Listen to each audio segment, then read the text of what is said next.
दोस्तों, तो आज हम बात करेंगे तहसील गोजरा, ज़िला टोबा टेक सिंह के नवाही इलाका थाना नवा लाहौर की। तो नाजरीन, थाना नवा लाहौर की दूध है, बल्कि थाने के बिल्कुल करीब है। नवा लाहौर अड्डे पर यह थाना। तो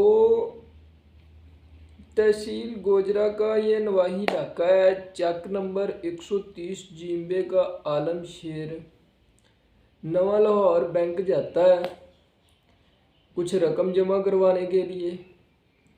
तो वो अपने मोटरसाइकिल बाहर खड़ी करके अंदर चला जाता है, तो बाहर से नामालूम चोर उसकी मोटरसाइकिल ले उड़ते हैं। तो आईजी साहब, ये सूरत हाल है कि हर रोज़ तकरीबन 2-2, 3-3, 4-4, 5-5 डकैतियाँ हो रही हैं। ये आपकी पुलिस की कारकर्दगी है, तो जो कि नाकाम कारकर्दगी का मुंह बोला सबूत है ये। तो इससे बेहतर है कि आप लाइसेंस असले की इजाज़त दे दें आवाम को, तो लोग अपनी खुद हिफाजत कर लें। ऐसी हिफाजत से हम वैसे ही अच्छे हैं। जहाँ जंगल का कानून हो, कोई बंदा किसी से डरता ना हो, कोई पुलिस की वैल्यू ना हो, तो मेरी गुजारिश है आपसे कि यहाँ तो ये निज़ाम ठीक कर दें, अपनी पुलिस ठीक कर लें, या फिर अवाम को असला लाइसेंस दे दें कि वो अपनी हिफाजत खुद कर सके। तो ये जो हमारे टैक्स के पैसे हैं जो ज़ाया हो रहे हैं, पुलिस को गाड़ियाँ दी हैं, ये बत्तियाँ चलाकर नाका लगा के ऐसे बाइज्जत शहरियों की तलाशियाँ लेते हैं जैसे कि पता नहीं कितने के बड़े तुरम खान हैं।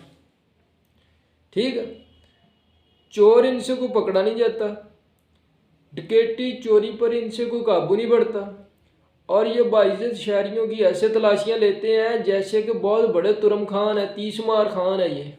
ठीक है, तो उन बेचारों को साथ दबके मार के और डराते हैं। चोरों से ज़्यादा डरते उनको इनसे लगता है। अच्छा, तो एक बात ये भी है दोस्तों कि हम इस तरफ ही देखते हैं कि जी फलां ने चोरी कर ली, फलां ने कर ली, चोर नामालूम है। लेकिन इस बात पर कोई नहीं जाता कि इसके पीछे कौन है। जो लोग इतने रिलैक्स होकर चोरियां कर रहे हैं, डकैतियां करते हैं, ज़रा उनको खौफ नहीं है, तो ज़रूर इनके पीछे किसी अच्छी पार्टी का हाथ होगा। तो बजाय ना कि पत्तों को काटने से बजाय जड़ को ख़त्म किया जाए, तो आईजी साहब आप इन जड़ों को ख़त्म करें, अपनी पुलिस को भी ठीक करें। बिल्कुल नाकाम नाकाम तरीन पुलिस है आपकी। हर तरफ फैसलाबाद का भी यही हाल है, गोजरा का भी यही हाल है। तो ये आपकी कारकर्दगी है। मैं रोज़ाना आपको दिखाता रहूँगा ये सारी कारकर्दगी।